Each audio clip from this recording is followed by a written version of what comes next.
Now, we're gonna talk about one of the most powerful features in modern Next.js, which are server actions. Server actions allow us to run server-side logic directly from our components in a very simple and natural way.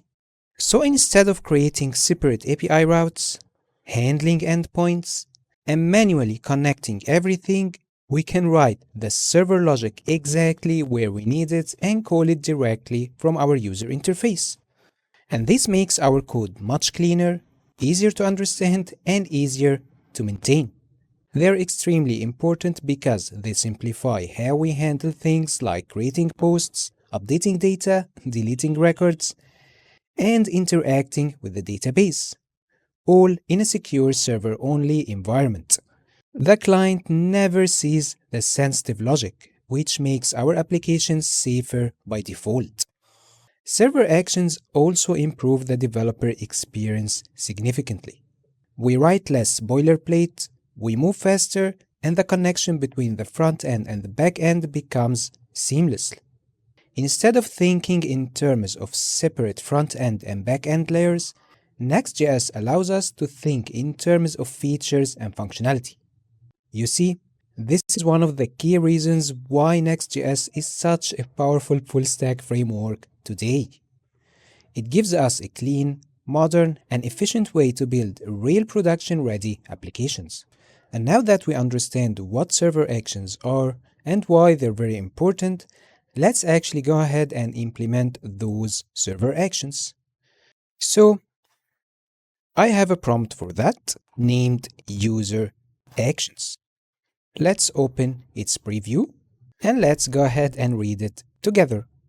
This is the user actions prompt. Of course, you can call your server actions anything you want. And since those are going to be actions or functions responsible for user actions, so in that case, we're gonna name them user actions, okay? So we're gonna tell Claude to create a server directory in the root of the project, this one, and inside of it, create a subdirectory named actions, and inside of it, create a file named user.actions.ts, which is gonna be our user actions file. And within this file, define 3 server actions. Those server actions should interact with our database following Next.js and Prisma best practices. Each action should use try-catch blocks to handle errors gracefully. So, the actions to define, the first one is getUser. Remember the getUser action that we used before? Now we're gonna define that server action, which is gonna retrieve a user from the database based on a provided identifier. And also we're gonna define the create or update user server action, which is gonna receive user data from Clerk webhooks, as you saw before, and then it's gonna create a new user or update an existing user in the database. As we said here, when the user is created, when we are listening to the user.created event from Clerk, we're gonna call this function. And when a user updates their profile internally inside our app, we're gonna also call this server action, okay? And then we're gonna need to define a delete user server action, which is gonna delete a user from the database using a provided identifier, which is gonna be the user ID. Then we're gonna provide some guidelines. As we said, encapsulate all database operations in a try-catch blocks, log and handle errors gracefully to prevent application crashes, follow server-side conventions for Next.js and Prisma, and at this stage, only define the actions. Implementation details can be added later. You know what? I'm gonna edit this. Here I'm just gonna say at this stage, only define the actions, or let's say these actions, and that's it. There we go. Now I'm gonna go to Claude and tell it read the prompt number that was number 4, okay, which is the user actions prompt, and execute it. Press enter.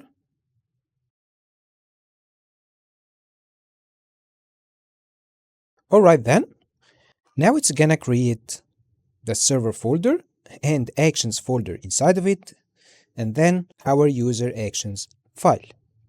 It's gonna import Prisma from @lib Prisma. Remember, we said that whenever we want to query our database, we're gonna import that Prisma instance from the lib Prisma file. And then it's gonna define this action, getUser, which is gonna take a clerk ID of type string, and then get the user by saying await prisma.user.findUnique where clerk ID. So it's gonna get that user from our database using their clerk ID, and then simply return that user. And in case of errors, it's gonna console an error saying error fetching user, and then displaying the error and returning null. So in that case, the application will not crash. Okay. And then this is the create or update user server action or user action. This is going to take data of this type. Okay, here we want to define this type as a standalone type, and we want to import that type in order to use it here. So what I'm gonna do is that I'm going to copy this, and here I'm gonna tell Claude that I need you to define this, let's say this type, then paste it, and say as stand alone type, named, then copy that type name, which is clerk webhook user data, and then import it, or let's say define it in the user actions file, and then import it in the clerk webhook endpoint file and use it there. And while we're here, we're gonna say to do the same for the clerk webhook delete data. So we're gonna say and do the same for clerk webhook delete data. Press enter. So here this is the clerk webhook user data type. It's exporting it. It's gonna look like that. It's gonna take ID, email addresses, and those email addresses are going to be a list of an object that looks like that. Each one contains an email address of type string, then username, first name, last name, and image URL. Of course, those are going to be either a string or null, and this is going to be a string. And honestly, I don't know what is the shape of the data returned from clerk, so maybe Claude knows it looks like that. We're gonna see it. If it's not correct, we're gonna get an error. So let's continue. This is the clerk webhook delete data. Also, we're gonna export it, and that type is gonna contain an ID of type string. So this is the get user action. We've talked about it before. And this is the create or update user server action. It's gonna open a try catch block, and it's gonna get the email, the user email, the username for the user, then their name, and then it's gonna say const user, and it's gonna use a method from Prisma named absurd. Okay, but what is this absurd method? It's a special method in Prisma that it's going to check, does this user exist in our database? If it doesn't exist, it's going to create it for the first time ever in our database. And if it does exist in the database, it's going to simply update it. So here it's gonna say await prisma.user.absurd where clerk ID equals to data.id, and then in case of create, it's gonna create the user using these data, and in case of update, it's gonna update the user using this data, and simply return the user. And in case of error, here it's returning null, but maybe in this function I want to return an error, or through an error actually, saying that the user creation or updating has been failed. But first let's check this action. delete user, simply it's gonna await prisma.user.delete where clerk ID is equal to the data.id. And also here I want to throw an error. So here I'm gonna say no and say in the create or update user and delete user actions through errors in case of errors and properly define the error types. Press enter. So here in the create or update user, it's gonna throw a new error saying fail to create or update user, okay?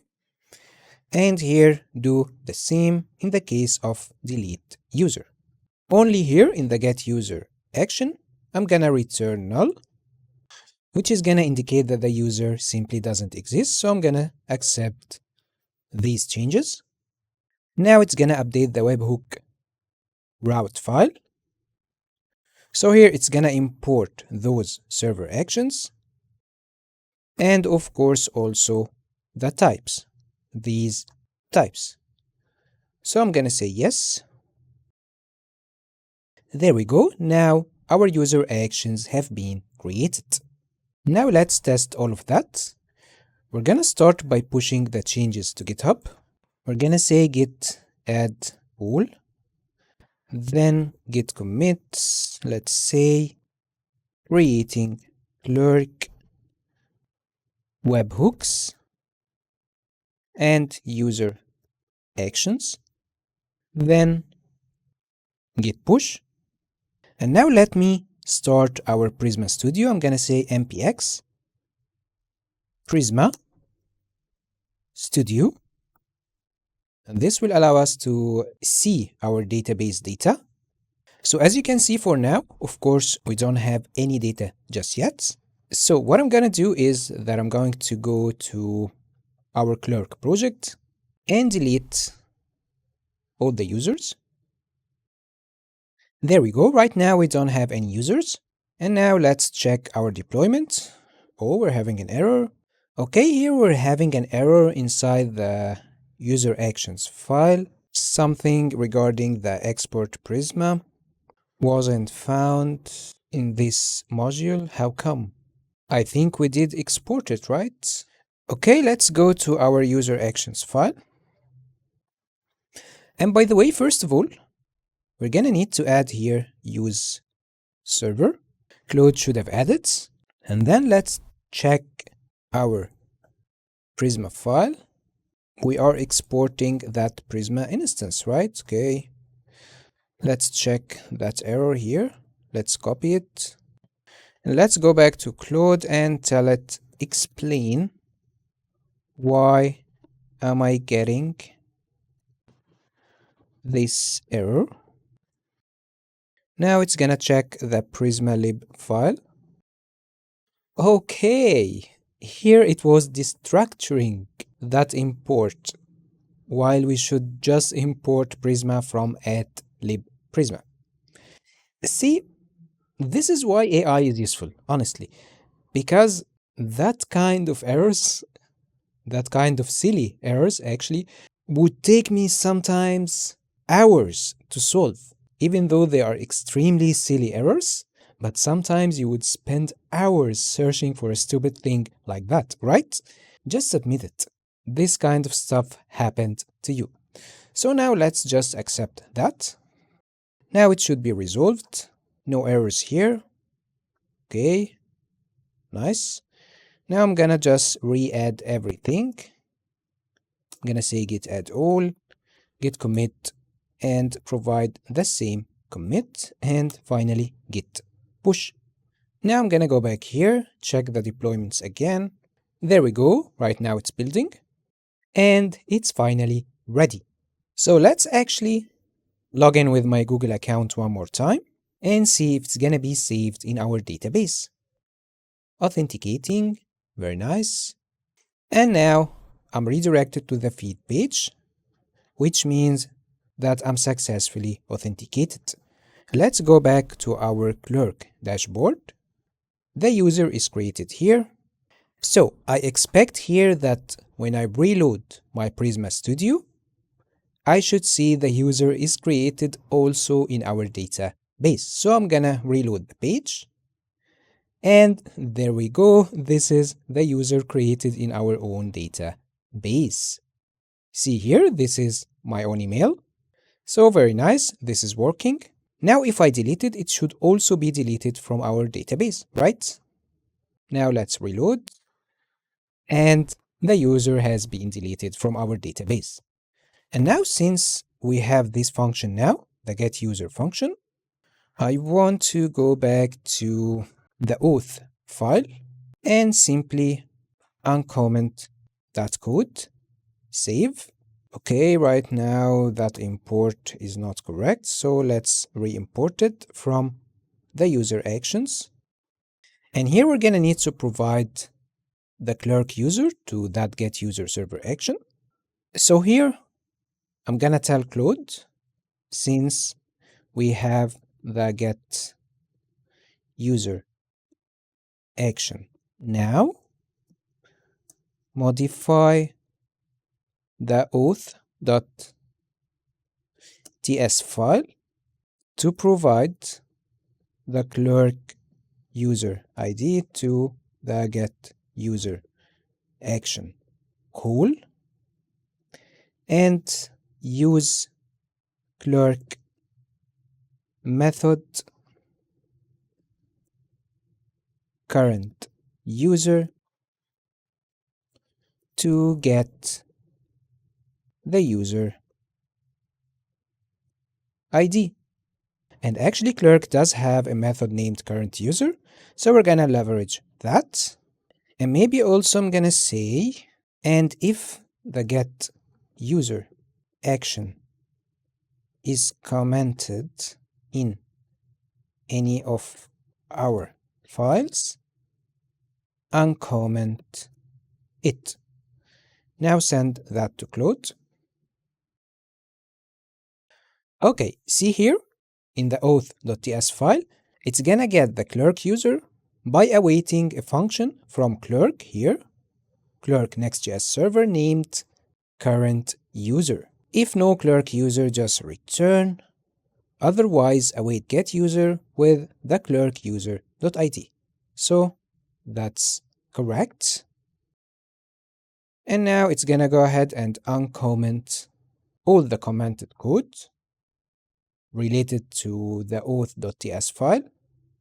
So here simply I'm just gonna say yes, allow all edits this session. And now it's done. So let's go back to the ask mode and that's it. So this means that right now, if the user is already authenticated, if the user does exist in our database, they shouldn't see that page, right? They should be redirected right away to the feed page.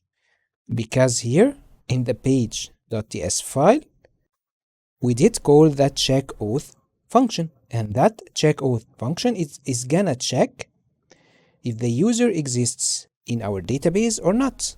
And if the user exists, it's going to redirect them to the feed page. So what I'm gonna do is that I'm going to log in again using my Google account. Okay, now the user is created. So if you go back here to our Prisma Studio, we can see the user is created here. So if I go to the home page again, I should be redirected to the feed page. Yeah, exactly. See, let's go again to the home page. It's checking the authentication, then redirecting me to the feed page. So I think everything is working properly so far, and we are ready to move on to our next feature.